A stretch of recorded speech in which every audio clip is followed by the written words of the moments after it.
ఒకవైపు ముఖ్యమంత్రి జగన్మోహన్ రెడ్డి అంబేద్కర్ విగ్రహాన్ని ఆవిష్కరిస్తుంటే మరోవైపు జనపల్లి శ్రీనివాస్ కుటుంబం ఇక్కడ దీక్ష చేస్తున్నారు. అమ్మ ఏం చెప్తారు? మీ అబ్బాయి గురించి ఏం చెప్పదలుచుకున్నారు? నిన్న నుంచి దీక్షలో ఉన్నారు కదా, ఏం చెప్తారమ్మా? 5 సంవత్సరాలు మట్టించండి. జగన్మోహన్ రెడ్డి గారు జైల్లో పెట్టారండి, ఆయన గాయపరిచారని. ఇప్పటికీ కూడా నా కొడుకుని యుద్ధాలు చేయటం లేదండి. ఇప్పటికి 5 సంవత్సరాలు అయిందండి. ఆయన వచ్చి సాక్ష్యం చెప్పి నా కొడుకు నిర్ధారణ చేస్తారు, నా కుటుంబం ఆదుకుంటారని ముఖ్యమంత్రి గారిని ఏడుకుంటున్నాను. ఏం చెప్తారు? ముఖ్యమంత్రి గారిని కలిసే ప్రయత్నం చేశారు కదా, కలిసారా? కలవలేదండి. ఆయన ఒకదారి వెళ్ళిపోయి ఇవ్వలేదండి మాకు అసలు.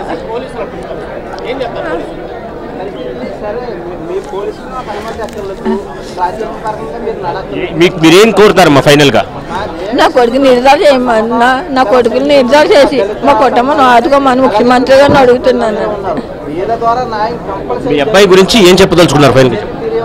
మా అబ్బాయి గారిని జైలుకి వచ్చి మాట చెప్పి జైలుకి వచ్చి నా కొడుకుని ఇటుపంతారని ముఖ్యమంత్రి గారిని ఏడుకుంటున్నాం. మరి ఆయన కలుద్దారంటే ఎప్పుడైనా 4-3 సార్లు వచ్చానండి. 4-3 సార్లు కూడా కలవలేదండి. ఆయన వేదారి మా దేవదారి అయిపోతున్నాను.